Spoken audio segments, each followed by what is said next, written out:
Boa noite, meus irmãos e minhas irmãs. Sejam bem-vindos ao nosso grupo familiar de estudos espíritas, aprendizes da fraternidade.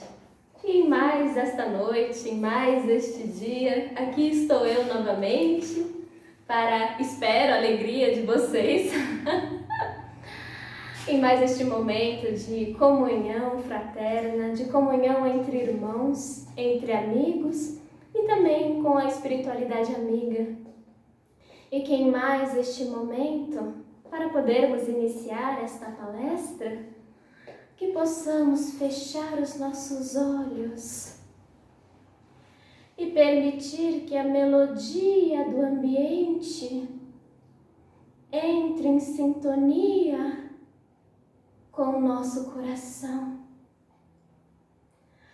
harmonizando nossa alma, permitindo que por este momento nós relaxemos e nos elevemos, transcendendo a este plano material, em comunhão, em sintonia e identificação com Deus, nosso Pai, nosso Criador, de todo poder, bondade, sabedoria e amor.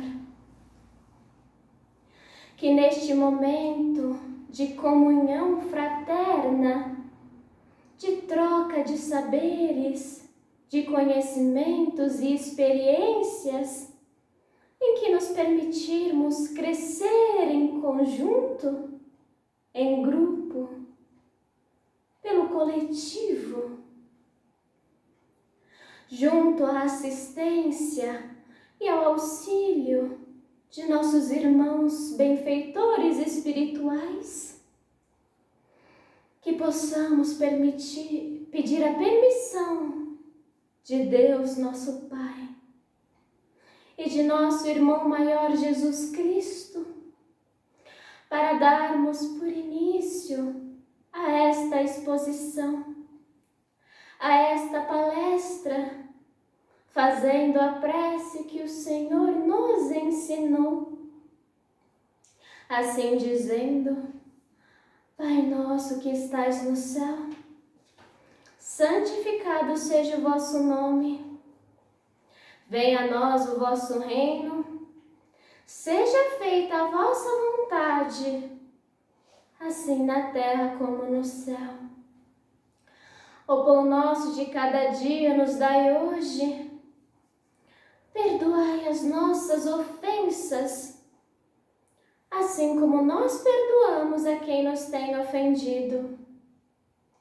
E não nos deixeis cair em tentação, mas livrai-nos do mal, que assim seja. Sabem, meus amigos, há alguns anos, quando eu estava na juventude, eu me aventurei a fazer uma palestra em comemoração ao aniversário de uma casa espírita que eu frequentava. E depois de muito, mas muito ponderar, decidi, naquela época, por falar sobre as 3 grandes revelações. Foi uma experiência traumática, um pouco, para uma pessoa de 15 anos, mas, no fim, me trouxe grandes aprendizados e lições, um amadurecimento íntimo.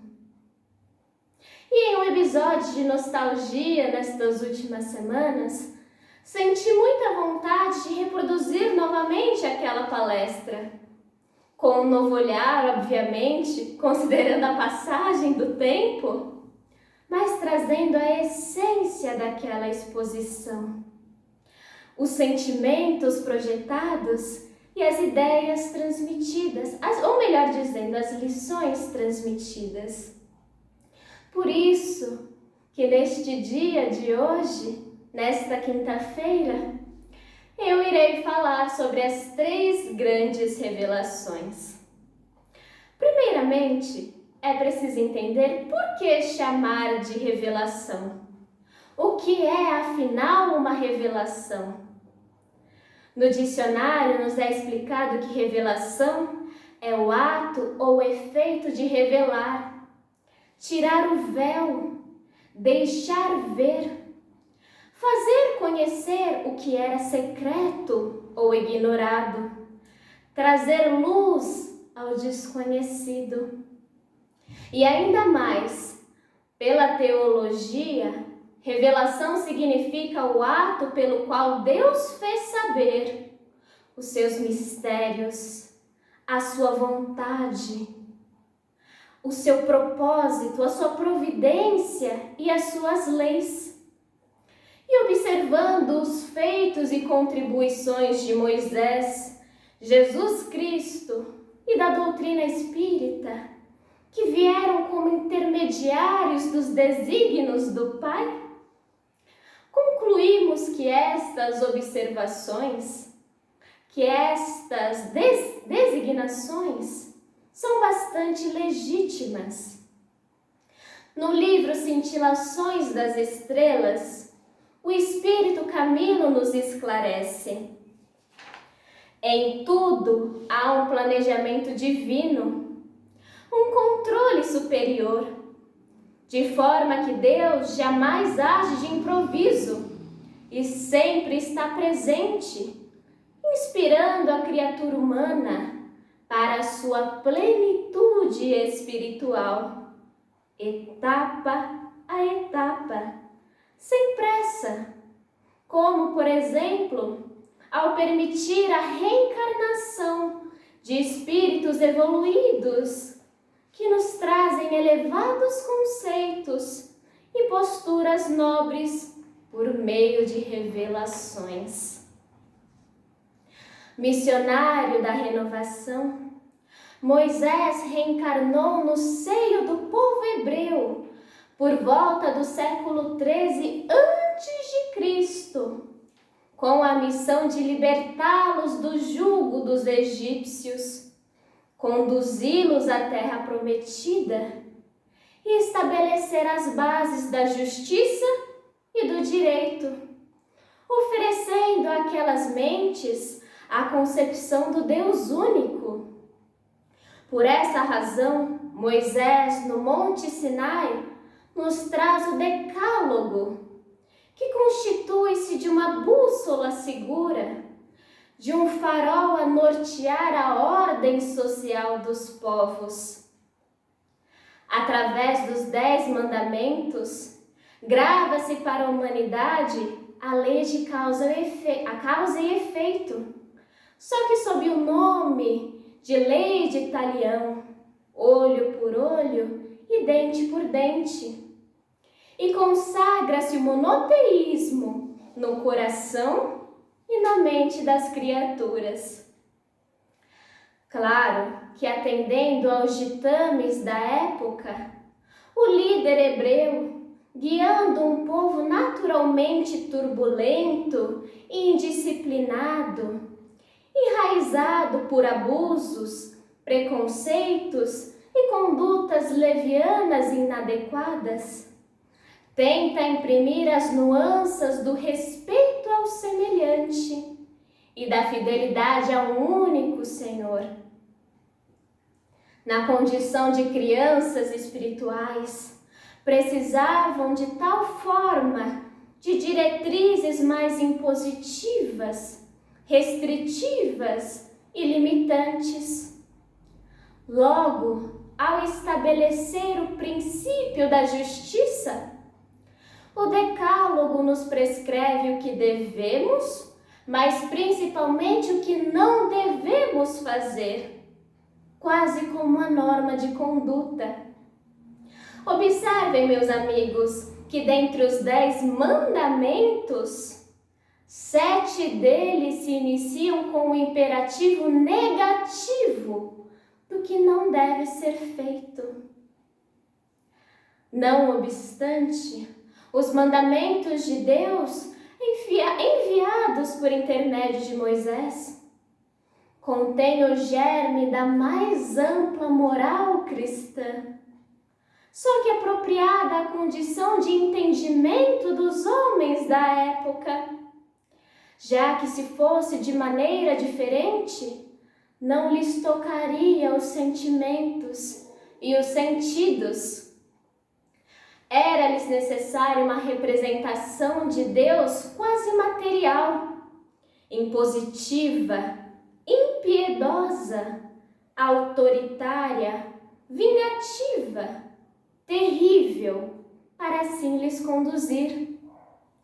Logo, nas leis mosaicas, há duas partes distintas: a lei de Deus, promulgada no Monte Sinai, e a lei civil e disciplinar decretada por Moisés.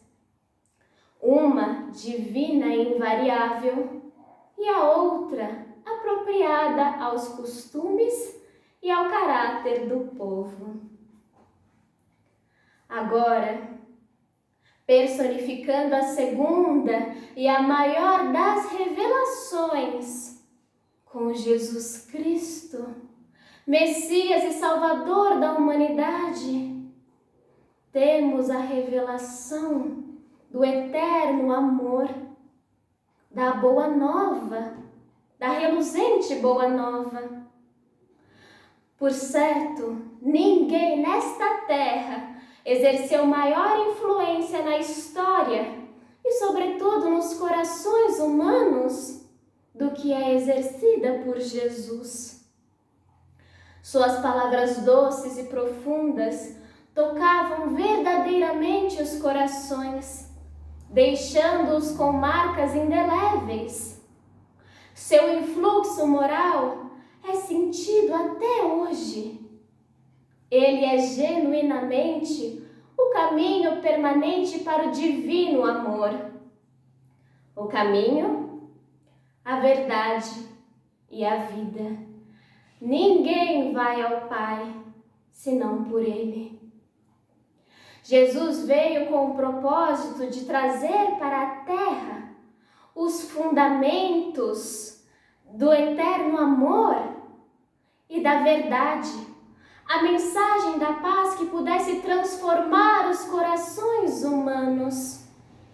Foi, segundo a doutrina, a revista espírita, o iniciador da mais sublime, da mais pura moral, que há de renovar o mundo, de aproximar os homens e torná-los irmãos, que há de fazer brotar em todos os corações o amor ao próximo e a caridade.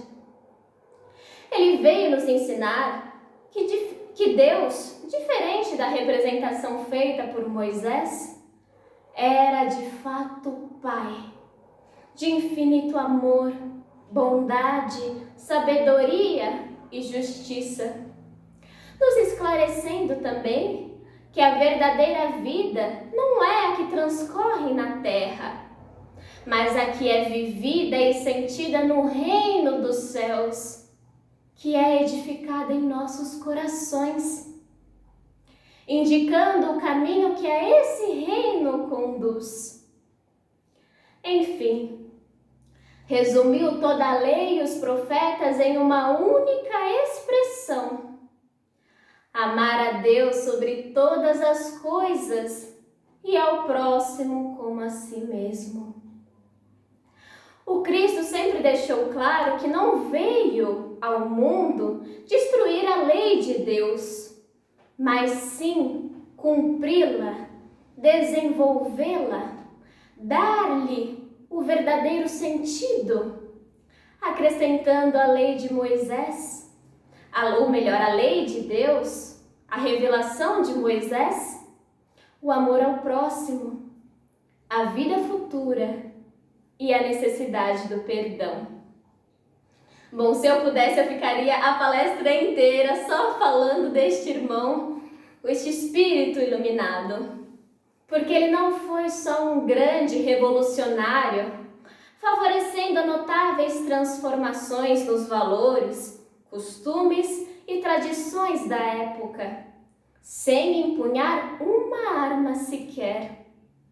Não foi só um grande evangelizador, adequando o evangelho e a lei divina à condição de compreensão do homem, mas sim um exemplo de amor, de devotamento, de bondade, de resignação e de fidelidade a Deus, o que faz dele um marco na história da humanidade, dividindo-se os tempos entre o que viera antes e depois dele. Porém, o Messias sabia que nem tudo poderia ser revelado ou explicado naquele momento, pela limitação evolutiva, intelectiva e moral dos homens, que não se encontravam suficientemente amadurecidos para uma completa revelação através de Jesus. Imaginem, meus amigos, se o pouco que Jesus já nos ensinava já era objeto de contradição, de polêmica e incompreensão. Imagine se ele se aprofundasse ainda mais sobre as coisas dos céus. Seria um completo caos. Por essa razão que em seus últimos momentos na terra, o Nazareno proferiu aos apóstolos: se me amais, guardai os meus mandamentos, e eu rogarei ao meu Pai, e ele vos enviará outro Consolador, a fim de que fique eternamente convosco, o Espírito de verdade, que o mundo não pode receber, porque o não vê e absolutamente o não conhece. Mas, quanto a vós, conhecê-los-ei, porque ficará convosco e estará em vós. Porém, o Consolador, que é o Espírito, que é o Santo Espírito, que o Pai enviará em meu nome, vos ensinará todas as coisas e vos fará recordar tudo o que vos tenho dito. Mas agora eu me pergunto, por que chamar de Consolador? Por que não de conhecedor, esclarecedor, justiceiro? Não seria mais condizente se estamos falando do Espírito da verdade? É porque, meus amigos, ao mesmo tempo que ele direciona, orienta, sinaliza, ele também consola, conforta, diminui a dor e a aflição, está junto daquele que sofre. O Consolador, sob a insígnia do Espírito da verdade, teria, pois, de trazer o conhecimento aos homens de onde vem, da necessidade da sua estada na terra e do seu destino, espalhando por todos os cantos a consolação que advém da fé e da esperança. Em suma, ofereceria um novo sentido à vida, à existência, à morte, ao sofrimento e a Deus. Seu compromisso com a verdade o elevaria à condição de uma nova revelação de Deus aos homens. E desse modo, no século XIX, após anos e anos de revoluções científicas, culturais, sociais, passando-se pela Idade Média, pela Idade Moderna e chegando-se à Idade Contemporânea, onde tem-se um homem espiritualmente e mentalmente mais preparado, a doutrina espírita se revela. O Espiritismo é a doutrina codificada por Kardec, que vem conciliar a ciência, a filosofia e a religião, em tempos em que o materialismo era predominante, que vem revelar por meio de provas irrecusáveis a existência de Deus, da imortalidade da alma, da pluralidade das existências e dos mundos habitados, da existência e da natureza do mundo espiritual e da sua relação com o mundo corpóreo. Ele vem chamar os homens para a observância da lei. Levanta o véu intencionalmente lançado sobre certos mistérios e, principalmente, consola aos deserdados da terra e a todos os que sofrem, oferecendo e atribuindo um fim útil e uma causa justa a todas as dores e aflições. Por fim, o Espiritismo cumpre aquilo que Jesus dizia do Consolador prometido. Traz o conhecimento das coisas, indicando ao homem de onde vem, para onde vai e o porquê da sua existência na Terra. Atrai para os verdadeiros princípios da lei de Deus e consola pela fé e pela esperança. Percebam, meus irmãos, depois toda esta contextualização histórica, que no fundo tudo foi gradualmente ensinado, paulatinamente revelado ao homem, respeitando a sua condição de entendimento evolutivo, moral, intelectual, mental, e que no centro destas três revelações encontra-se Jesus, com o fundamento de toda a luz e de toda a sabedoria. Se por um lado o mestre dizia: eu não vim destruir a lei, e sim cumpri-la, o Espiritismo também afirma: eu não vim destruir a lei de Deus, e sim dar-lhe execução. E eu digo isso porque a doutrina espírita nada ensina em contradição ao que Jesus nos revelou, mas sim completa, complementa, desenvolve e explica em termos claros e universais. Kardec mesmo dizia que o Espiritismo é a doutrina cristã, de acordo com o progresso das luzes atuais. É a doutrina que nos mostra a necessidade imprescindível da renovação íntima, de conhecer o valor de cada um de nossos atos, de sondar a nossa consciência e a responsabilidade pelos nossos atos, apreciar melhor a infinita bondade de Deus e assim revivificar nossa fé, nossa força e a nossa certeza em Deus. O melhoramento é, pois, o objetivo essencial da doutrina espírita. E nisso, nada ela se difere da doutrina cristã.